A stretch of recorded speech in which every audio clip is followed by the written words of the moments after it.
Hello friends, welcome back to Vijaya kitchen. ఈరోజు నేను చిన్న పిల్లలకి పెద్దవాళ్ళకి జలుబు దగ్గు కఫాన్ని తగ్గించే చిన్ని చిట్కాని మీతో షేర్ చేసుకోబోతున్నాను. చూడండి, నా చేతిలో ఉన్నవి కరక్కాయలు. ఇవి చాలామందికి తెలియదు. ఇవి వాడడం వల్ల జలుబు దగ్గు కఫం అనేది తగ్గిపోతాయి. మనం హాస్పిటల్కి వెళ్ళే కంటే ఈ విధంగా హోమ్ రెమెడీస్ వాడడం వల్ల చాలా బాగా యూజ్ ఉందండి. దీన్ని నేను 3 మెథడ్స్ ద్వారా మీకు చూపించబోతున్నాను. ఫస్ట్ మెథడ్ ఏంటంటే, కరక్కాయలో గింజలు ఉంటాయండి. ఆ గింజలు అనేటివి వాడకూడదు, పైన పొట్టు మాత్రమే వాడాలి. నేను చూపించినట్టుగా ఏదన్నా రాయి తీసుకొని పైన కొడితే పైన లేయర్ అంతా వచ్చేస్తుంది. అప్పుడు సీడ్స్ తీసేయాలి.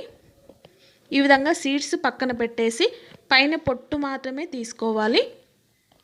నేను మా పిల్లలకి ఎన్నో ఇయర్స్ నుండి వేస్తున్నానండి.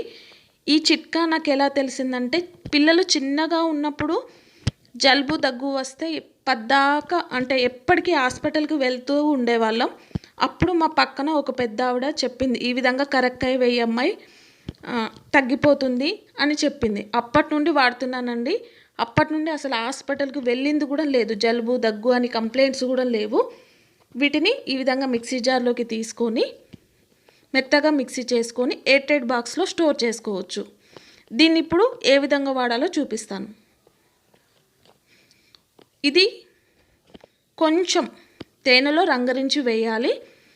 మనము కొంచెం కొంచెమే తీసుకోండి.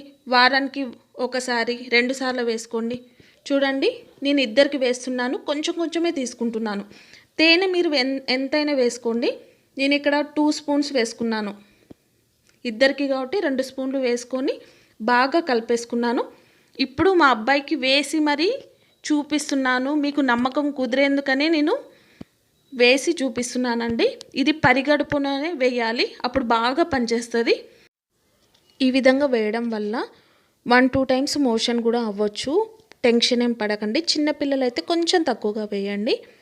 సెకండ్ మెథడ్ ఏంటంటే, మనం మిక్సీ పట్టడం కంటే మిక్సీ పడితే కొంచెం చేదుగా ఉంటుంది కరక్కాయ అనేది.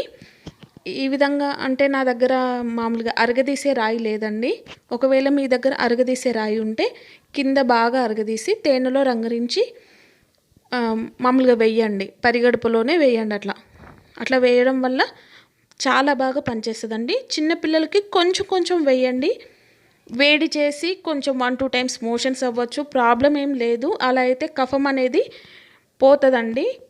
థర్డ్ ఏంటంటే, పెద్దవాళ్ళకి ఇది, చిన్నపిల్లలకు కాదు. ఈ విధంగా బుగ్గను పెట్టేసుకొని దాని రసాన్ని మింగుతూ ఉండాలి. ఆ విధంగా చేయడం వల్ల కాఫ్ అనేది తగ్గిపోతుంది. చూసారు కదండి, కరక్కాయ రెమెడీ. మీరు కూడా కంపల్సరిగా ఇంట్లో ట్రై చేయండి. మీకు నమ్మకం కుదిరేందుకనే మా పిల్లలకు వేసి మరీ చూపించాను. కంపల్సరిగా ఇంట్లో ట్రై చేయండి. నా ఛానల్ని సబ్స్క్రైబ్ చేయండి.